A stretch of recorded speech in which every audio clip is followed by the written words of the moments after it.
What's up, world? It's the Javelin Breakdown, bringing you episode 2 of the Javelin Breakdown show for 2024. It's been a couple weeks and a lot has happened, so I'm going to try to cover some of the biggest things that have happened in the javelin world. It's possible I'm going to miss a few things as I've been very busy with a lot going on in my personal life. Some of you are kind of aware of that, so just enjoy this, and hopefully I cover my bases here.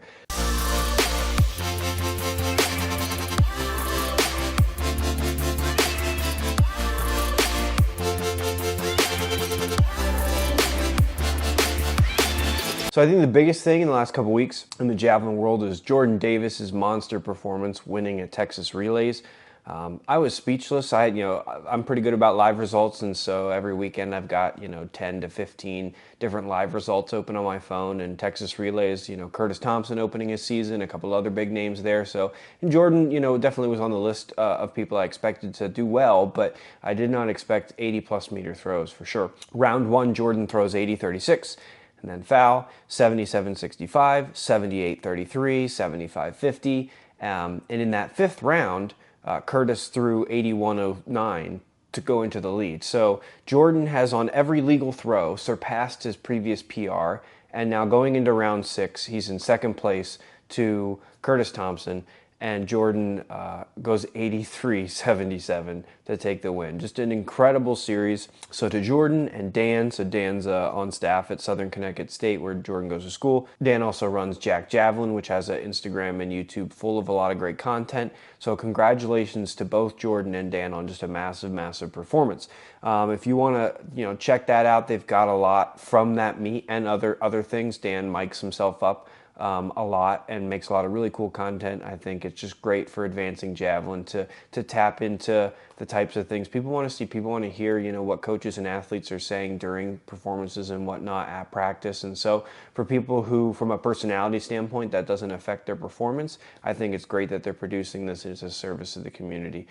So it's really cool to see. So again, just an incredible performance. Now, some of you might be wondering, what does this, do for Jordan, this year, being an Olympic year? So Jordan's throw is number 4 in the world on the list. It would be it'd be ranked number 20 in the world if it happened last year. And at the end of the year, you look at where he would have stood. So, 20th in the world at the end of the year, that's incredible. So he's at number 4 right now. It is early in the year. The men's Olympic standard is 85 meters 50. So Jordan, unfortunately, is in a really tough position because to make the Olympic team, he would need to throw the standard or my understanding with the U.S. is going to be that he's going to need to do well at the trials and have a world ranking position within a certain range. And I'm not sure what that number is. Remains to be seen. The world ranking system is a really tough system. Quick interjection here in the editing process. I just felt like the way I was explaining the world ranking just was way too confusing. So done a little visualization here. We have Julius Yago and his world ranking, which is currently 20, and his ranking score, which is 1197, and Mark Minicello's, which world rank of 41, with a ranking score of 1136. So you can see that the 5 best meets they have a category, which is kind of the rank of the meet in the eyes of world athletics. You can see the placing that they had at that meet. You can see the distance they threw. That distance correlates to a score that is then added with the placing score. So, for example, when you look at Julius Yago's African Athletics Championship performance, it was a highly ranked meet that he won with a 79 meter 62 centimeter throw.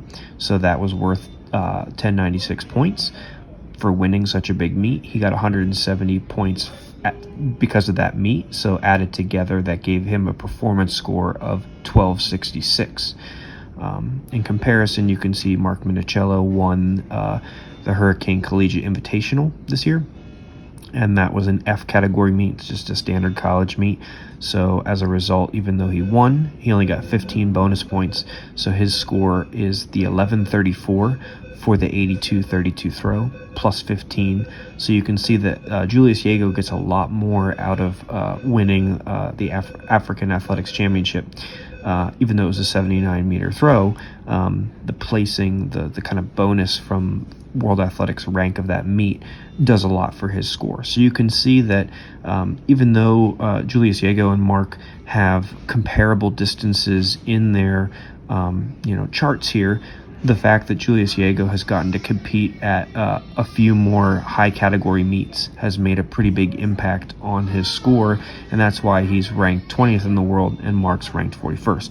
And it's a system that has its pros and cons, and I'm not as much a fan when I see how it affects athletes who have a harder time getting to these higher ranked meets, because being at a higher ranked meet in Europe especially doesn't necessarily mean that it's a better meet than some of the meets in the United States and on kind of the this side of the world, so to speak.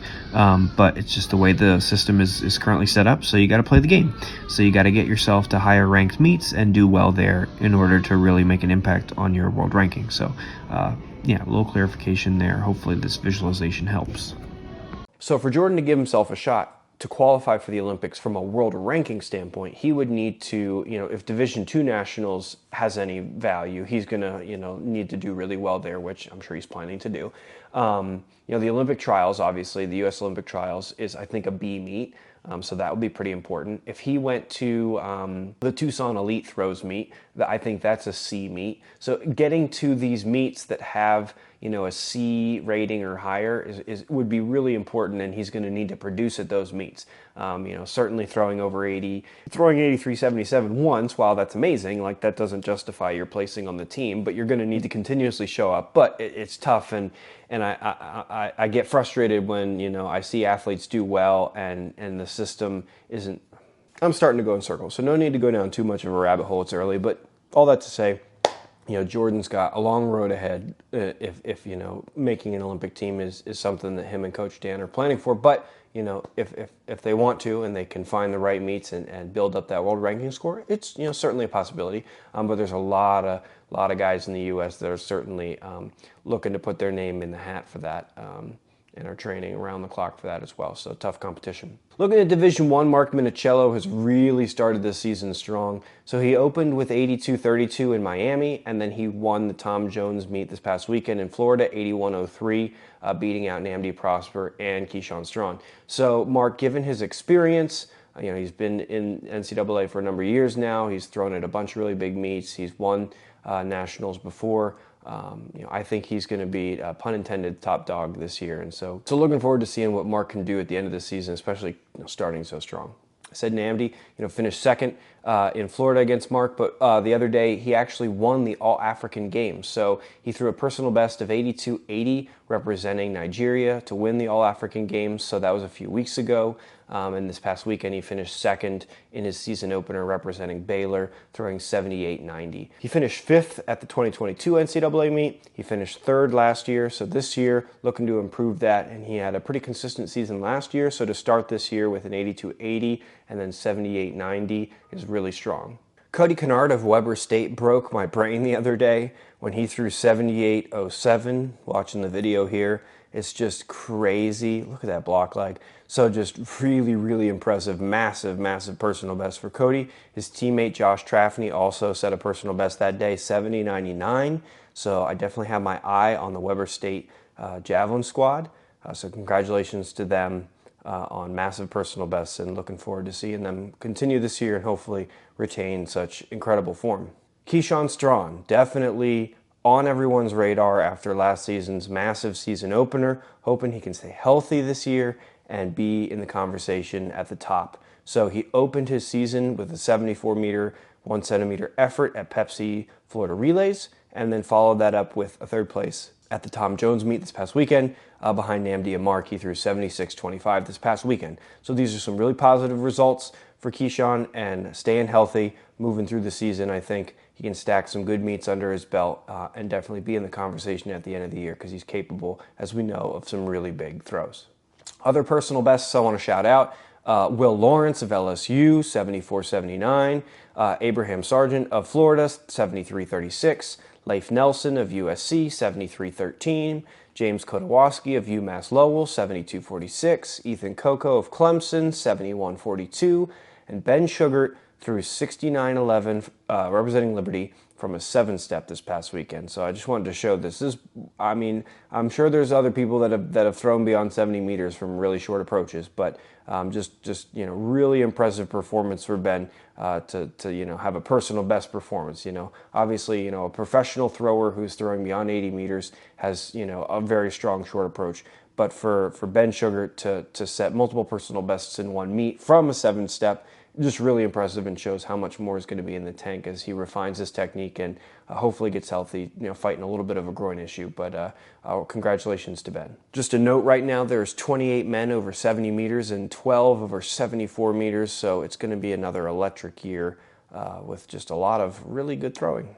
Looking at your Division I women, Rema Otaber opened her season with a bang, 58-47, and as soon as I saw that performance and posted that on my story, I was getting messages from people about the wind and how awful it was. And so all that says is that when Rema gets the chance to throw at a meet with some average weather conditions, she's going to be due for a much bigger throw, which I think we come to expect from her after such a dominating year last year. And with it being an Olympic year, really exciting. Definitely looking forward to seeing her throw beyond 60 by hopefully a substantial margin, maybe even pushing up towards that Olympic standard. Also want to just shout out her squad. Nebraska has number 8 spot with Aniko Saras, 54-23, and number 12 and 13 with Murta and Emanuela. And Maddie Harris hasn't thrown yet. So they've got four ladies in the top 15, and Maddie Harris hasn't thrown yet, representing Nebraska. Maddie threw this past weekend at the Oklahoma event, the Ramona Throws event. I'm sure many of you are watching because the discus throws were just out of this world. I think it was, 73.09 for Jaime Perez and 74.41, something. Alekna setting a new world record. So just, incredible meet for discus, and hammer and shot, I think, went pretty well for people, but the javelin just was not good. I believe Arthur Peterson won, but his Valhalla got taken across and hit a piece of concrete and broke in half. And if it wasn't his, somebody's, because I saw there's a picture of somebody's Valhalla broken in half, from what I'm told, hit piece of concrete. So yeah, the wind not very good in Oklahoma for the javelin throwers, but Maddie produced 55-41 out there, throwing unattached. So a strong performance for her, and looking forward to seeing her throw for Nebraska very soon. Liana Davidson continues her incredible 2024 campaign. She's competed in 6 meets, she's won 5 of them, and she's thrown over 57 meters in 4 of those meets. So when she gets to peaking and having some time off, she's going to be over 60 meters. Irene Chepkemboy, a freshman at TCU coming to us from Kenya, produced an impressive 57-23 personal best to win the Texas A&M invite a few weeks ago, and followed that up with a 54-plus meter effort at the end of March. And then her teammate Maria Bienvenu holds number 7 spot on the women's list with a 54-45 from Texas Relay. So the TCU squad, Javelin squad, doing really well. And then Irene's 57. That's a very impressive effort. And if she can be in that form later this year, we know that is what it takes to be an All-American on the women's side.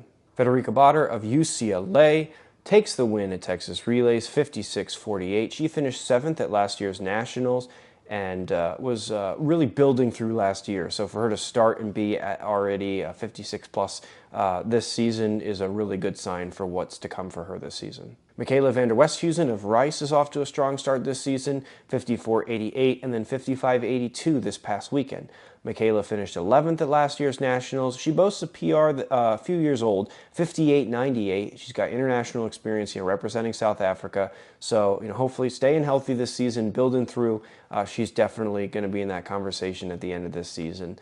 So looking forward to that. Strong throw squad at Rice. Other personal bests that I want to shout out on the women's side: freshman stars Trinity Spooner of LSU, 53-58. Evelyn Bliss of Bucknell, 52-97.